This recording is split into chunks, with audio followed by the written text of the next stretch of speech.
ദേവ് തിരികെ റൂമിലേക്ക് ചെല്ലുമ്പോൾ പാറു കുളിച്ചു മാറാനുള്ള ഡ്രസ്സ് എടുക്കുകയാണ്. ദേവിൻ്റെ ഫോൺ റിങ് ചെയ്യുന്ന ശബ്ദം കേട്ടപ്പോൾ തന്നെ അവനൊപ്പം പാറുവും എഴുന്നേറ്റിരുന്നു. പാറുട്ടാ, ദേവ് വിളിച്ചതും പാറു തിരിഞ്ഞു നോക്കി. എന്താ കാശിയേട്ടാ, എന്തെങ്കിലും പ്രശ്നമുണ്ടോ? അവൻ്റെ മുഖഭാവം ശ്രദ്ധിച്ചുകൊണ്ട് പാറു തിരക്കി. ജഗൻ പാറുവിനോട് ഒന്നും പറയണ്ടെന്ന് പറഞ്ഞിരുന്നു എങ്കിൽ പോലും അവളിൽ നിന്നും മറച്ചു വയ്ക്കാൻ മാത്രം ഇതിൽ ഒന്നുമില്ലെന്ന് തോന്നിയതിനാൽ തന്നെ അവൻ അവളോടായി നടന്ന കാര്യങ്ങൾ പറഞ്ഞു. കാശിയേട്ടാ, പാറു ഒരു ഭയത്തോടെ വിളിച്ചു. റിലാക്സ് ബേബി, ഇതിൽ നീ ഭയപ്പെടാനോ വേദനിക്കാനോ മാത്രം ഒന്നുമില്ല. നീരജ, അവൾ ഇങ്ങനെയാകാൻ കാരണം അവളുടെ പാരൻസ് മാത്രമാണ്. അതിൻ്റെ ഫലം അവർക്ക് ലഭിച്ചു. സോ ആവശ്യമില്ലാത്തതൊന്നും ചിന്തിച്ചു കൂട്ടാൻ നിൽക്കണ്ട. ഞങ്ങളൊന്ന് അവിടെ വരെ പോയിട്ട് വരാം. നീരജയുടെ അറസ്റ്റ് രേഖപ്പെടുത്തിയിട്ടുണ്ട്. അപ്പ വിളിച്ചിരുന്നു. ഹോസ്പിറ്റലുണ്ട്. ഞങ്ങളും നേരെ അങ്ങോട്ടാണ് പോകുന്നത്. ദേവ് പറയുമ്പോൾ പാറു എല്ലാം ഒരു മരവിപ്പോടെ കേട്ടു നിൽക്കുക മാത്രമാണ് ചെയ്തത്. കുറച്ചു കഴിഞ്ഞാൽ വത്സല എന്നൊരു സ്ത്രീ വരും. ഇവിടെ കിച്ചണിലും മറ്റുമായി സഹായത്തിന് നിൽക്കുന്നതാണ്. ഫുഡൊക്കെ അവർ പ്രിപ്പയർ ചെയ്തോളും. പിന്നെ മടിക്കാതെ ഫുഡ് കഴിക്കണം. പ്രിൻസസിന് ഫീഡ് ചെയ്യുന്നതാണ്. അവൻ ഫ്രഷായി വന്നുകൊണ്ട് ഓരോന്ന് പറയുമ്പോഴും അവൾ അങ്ങനെ തന്നെ നിന്നു.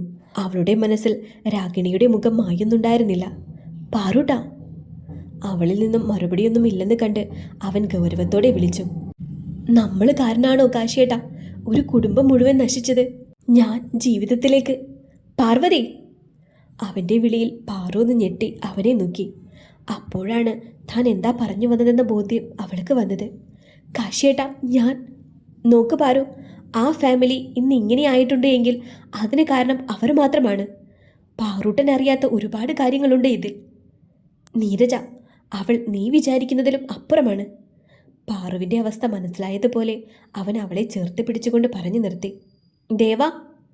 ഡോറിൽ നോക്ക് ചെയ്തുകൊണ്ടുള്ള ജഗൻ്റെ വിളിയിൽ പാറു അവനിൽ നിന്നും അകന്നു മാറിയ ശേഷം ചെന്ന് ഡോർ തുറന്നു.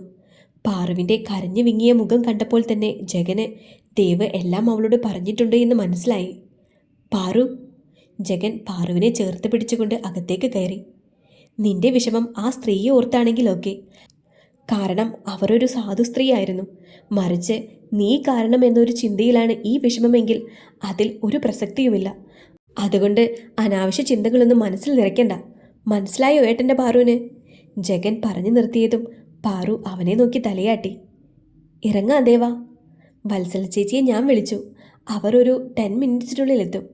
ജഗൻ പറഞ്ഞതും ദേവ് മൂളിയ ശേഷം ഒന്നും അറിയാതെ സുഖമായി ഉറങ്ങുന്ന തുമ്പിയുടെ അരികിലേക്ക് ചെന്ന് അവളുടെ ഉണ്ടക്കവളിൽ ചുംബിച്ച് പാറുവിനെ ഒന്ന് നോക്കിക്കൊണ്ട് ജഗനുമായി പുറത്തേക്ക് നടന്നു.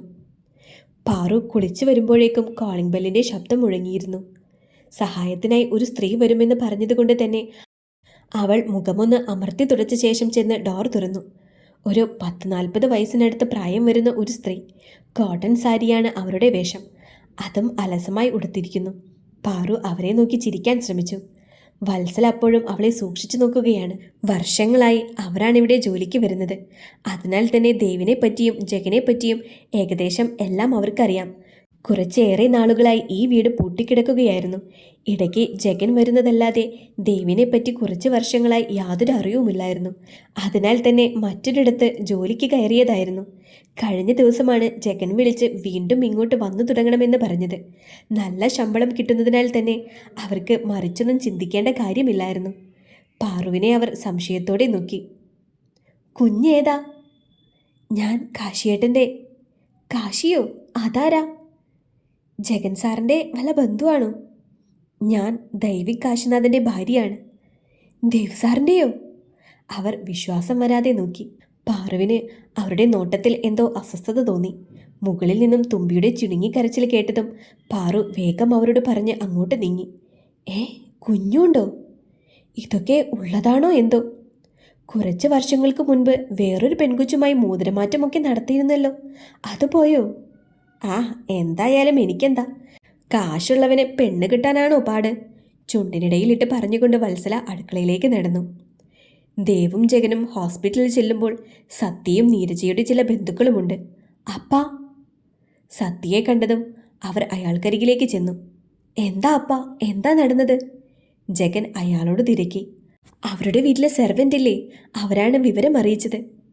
നീരജ! പോലീസ് ചോദ്യം ചെയ്തുകൊണ്ടിരിക്കുകയാണ്. ബട്ട് പ്രശ്നം എന്തെന്നാൽ അവളുടെ പെരുമാറ്റം. Something wrong. മാനസിക നില കൈവിട്ട പോലെ. ഒരിക്കലുമില്ല, അത് അവളുടെ ഡ്രാമയാണ്. ജഗൻ അമർഷത്തോടെ പറഞ്ഞു. ഇല്ല ജഗ, എനിക്കങ്ങനെ തോന്നുന്നില്ല. കുറ്റം അവൾ സമ്മതിച്ചിട്ടുണ്ട്. എല്ലാം നഷ്ടമായി എന്ന ചിന്ത അവളെ തകർത്തിരിക്കാം. സത്യ പറഞ്ഞതും ജഗൻ ഒന്നും മിണ്ടിയില്ല. ദേവ്, നീ ടെൻഷനാകണ്ട. ഇതുകൊണ്ട് എല്ലാം അവസാനിക്കുമെന്നാണ് എനിക്ക് തോന്നുന്നത്. എനിക്കെന്തിനാ ടെൻഷൻ? അവനൊരു പുച്ഛച്ചിരിയോടെ തിരുക്കി. And this is not the end, it's just a beginning. ശേഖറിൻ്റെ അറസ്റ്റിന് പുറകെ രാഗിണിയുടെ കൊലപാതകം കൂടിയായതും മീഡിയാസ് അത് ഏറ്റെടുത്തു. ഫ്യൂണറലിന് ഒരുപാട് ബന്ധുക്കളോട് കൂടെ പോലീസിൻ്റെ സാന്നിധ്യത്തിലായിരുന്നു ശേഖരനെ അവസാനമായി തൻ്റെ ഭാര്യയെ കാണുന്നതിനായി കൊണ്ടുവന്നത്. രാഗിണിയുടെ മുഖത്തേക്ക് അയാൾ നിർവികാരതയോടെ നോക്കി നിന്നു. അവിടെ മുതൽ തകർന്നു തുടങ്ങുകയായിരുന്നു ശേഖർ. രാഗിണിയുടെയും ശേഖറിൻ്റെയും ബന്ധുക്കൾക്കൊപ്പം മഹിയും ഉണ്ടായിരുന്നു. രാഗിണിയുടെ മരണം അവരിൽ വല്ലാത്തൊരു ഞെട്ടലാണ് തീർത്തത്. ഭയം വല്ലാതെ അവരെ പിടിമുറുക്കി. നീരജയുടെ സ്വഭാവം നന്നായി അറിയുന്നതിനാൽ അവരുടെ അടുത്ത ലക്ഷ്യം താനാകുമോ എന്ന ഭയം. ഇടയിൽ സത്യയോടൊപ്പം നിൽക്കുന്ന ദേവിനെ കണ്ടെങ്കിലും ആ നിമിഷം അവർക്ക് അവളോട് വല്ലാത്ത ദേഷ്യമാണ് തോന്നിയത്. കൊച്ചേ. റൂമിൽ സമാധാനമില്ലാതെ വല്ലാത്തൊരവസ്ഥയിലിരിക്കുമ്പോഴാണ് വത്സലയുടെ വിളി കേൾക്കുന്നത്. തുമ്പി തൻ്റെ ടോയ്സായി ബെഡിലിരുന്ന് കളിക്കുന്നുണ്ട്. പാറു എഴുന്നേറ്റ് ചെന്ന് ഡോർ തുറന്നു. എന്താ ചേച്ചി? താഴെ ഒരു പെൺകുച്ചി വന്നിട്ടുണ്ട്. കൊച്ചിനെ കാണാനാണെന്നാ പറഞ്ഞത്. അവളെ അടിമുടി നോക്കിക്കൊണ്ട് വത്സല പറഞ്ഞതും പാറുവിൻ്റെ മുഖം ചുളിഞ്ഞു. ചേച്ചി പോയിക്കോ, ഞാൻ വരുന്നു. പാറു പറഞ്ഞതും വത്സല തിരിഞ്ഞു നടന്നു. പാറു ഒന്ന് സംശയിച്ചെങ്കിലും ബെഡിൽ നിന്നും തുമ്പിയെ എടുത്തുകൊണ്ട് താഴേക്കിറങ്ങി.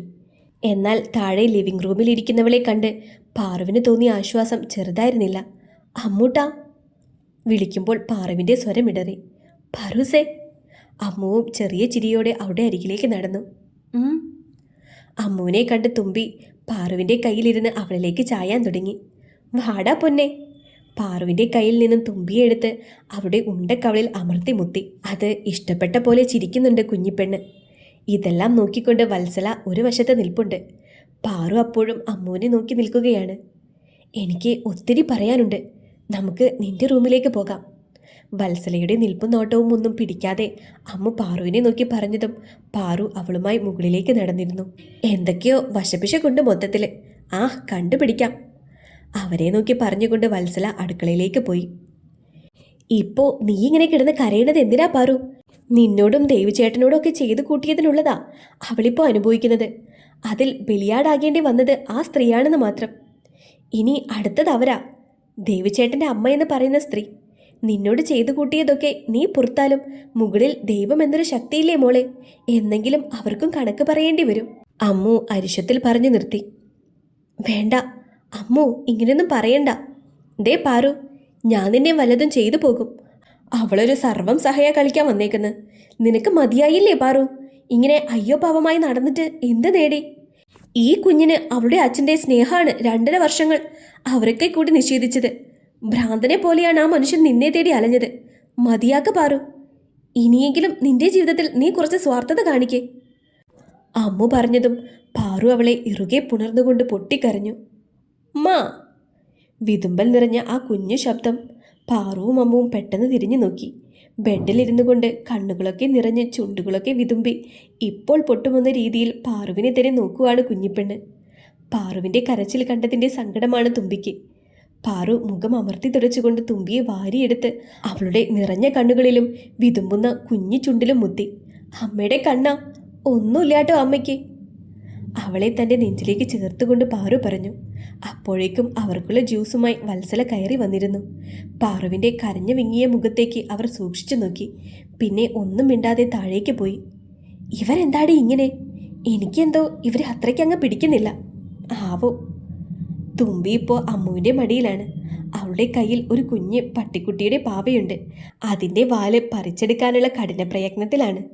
അപ്പോഴാണ് പാറുവിന് അമ്മു ഇവിടെ എങ്ങനെയെന്ന ചിന്ത വന്നത്. എനിക്ക് നാളെ ഒരു ഇൻ്റർവ്യൂ ഉണ്ടടാ. ദേവേട്ടനും ജഗനും ഒക്കെ അറിയാം. നിനക്കൊരു സർപ്രൈസ് തരാമെന്ന് കരുതി. ആക്ച്വലി ഞാൻ വൈകിട്ട് വരാനായിരുന്നു പ്ലാന്. അപ്പോഴാണ് ജഗ്ഗു വിളിച്ച് നടന്ന സംഭവമൊക്കെ പറഞ്ഞത്. ആള് തന്നെ ഇങ്ങോട്ടുള്ള ട്രെയിൻ ടിക്കറ്റ് ബുക്ക് ചെയ്തു. ഇന്നത്തെ നിന്റെ അവസ്ഥ എങ്ങനെയായിരിക്കുമെന്ന് ഞങ്ങൾക്കറിയാലോ. എത്രയും പെട്ടെന്ന് ഇവിടെ എത്തിയാൽ മതിയെന്നായിരുന്നു എനിക്കും. പിന്നെ നിന്നോട് പറയാൻ ഒരു വിശേഷം കൂടിയുണ്ട്. അമ്മു പറഞ്ഞതും പാറു അവളെ സംശയത്തോടെ നോക്കി. നിന്റെ ചേച്ചി ഇപ്പോൾ നിന്നെ കണ്ടെത്താനുള്ള തീവ്ര ശ്രമത്തിലാണ്. എന്താടാ, എനിക്ക് മനസ്സിലായില്ല. ചേച്ചി? ആടാ, നിന്റെ ചെറിയച്ഛൻ്റെ മകൾ സാന്ദ്ര. പാറു അവളെ വിശ്വസിക്കാനാകാതെ നോക്കി. ഇന്നലെ കൂടെ എന്നെ വിളിച്ചു നിന്നെപ്പറ്റി എന്തെങ്കിലും അറിയുന്നുണ്ടോ എന്നറിയാൻ. എന്നെ എന്നെ എന്തിനാടാ? പാറുവിന് വല്ലാത്ത അസ്വസ്ഥത തോന്നി. നിന്നോട് ചെയ്ത തെറ്റുകൾക്ക് ക്ഷമ ചോദിച്ച് നിന്നെ കൂടെ കൂട്ടാനാണെന്നാ പറഞ്ഞത്. അമ്മു പറഞ്ഞതും പാറു നിഷേധത്തിൽ തലയാട്ടി. അവൾക്കൊട്ടും ഉൾക്കൊള്ളാൻ പറ്റുന്നുണ്ടായിരുന്നില്ല. റിലാക്സ്ഡാ. നീ എന്തിനാ പേടിക്കുന്നത്? നീയിപ്പോൾ ആ പഴയ പാർവതി അല്ലല്ലോ. പാർവതി കാശിനാഥനല്ലേ. ആ ഒരു ധൈര്യം മാത്രം പോരേടി പെണ്ണെ. പിന്നെയൊരു കാര്യം ഉറപ്പാണ്, നിന്നെ തിരികെ കൊണ്ടുപോകണമെന്ന് തന്നെയാണ് അവരുടെ ഉദ്ദേശം. പക്ഷേ അത് നിന്നോട് ചെയ്ത തെറ്റുകൾ ഓർത്തുള്ള മനസ്താപം കൊണ്ടൊന്നും ആയിരിക്കില്ല. നിന്നെ കൊണ്ട് അവർക്ക് മറ്റെന്തൊക്കെയോ ആവശ്യമുണ്ടാകും. അമ്മു പറഞ്ഞു നിർത്തുമ്പോൾ പാറുവിൻ്റെ മനസ്സിലും അത് തന്നെയായിരുന്നു ചിന്ത. പെട്ടെന്നാണ് അവരുടെ ചിന്തകളെ മുറിച്ചുകൊണ്ട് കോളിംഗ് ബെൽ മുഴങ്ങുന്നത്. അവരായിരിക്കും. നീയൊന്ന് മുഖം കഴുകിയിട്ട് വാ. നന്നായി കരഞ്ഞിട്ടുണ്ടെന്ന് മനസ്സിലാകും. നിന്റെ കാശിയേട്ടന് പിന്നെ അത് മതി. അമ്മു പറഞ്ഞപ്പോൾ പാറു ഒരു ചിരിയോടെ വാഷ്റൂമിലേക്ക് നടന്നു. വാടി കുഞ്ഞിപ്പെണ്ണെ, നിന്റെ പപ്പയും ജഗ്ഗും വന്നോന്ന് നോക്കാം. അമ്മു തുമ്പിയെ എടുത്തൊന്ന് മുകളിലേക്ക് ഉയർത്തിക്കൊണ്ട് പറഞ്ഞതും തുമ്പിയുടെ ചിരി അവിടെ മുഴങ്ങി.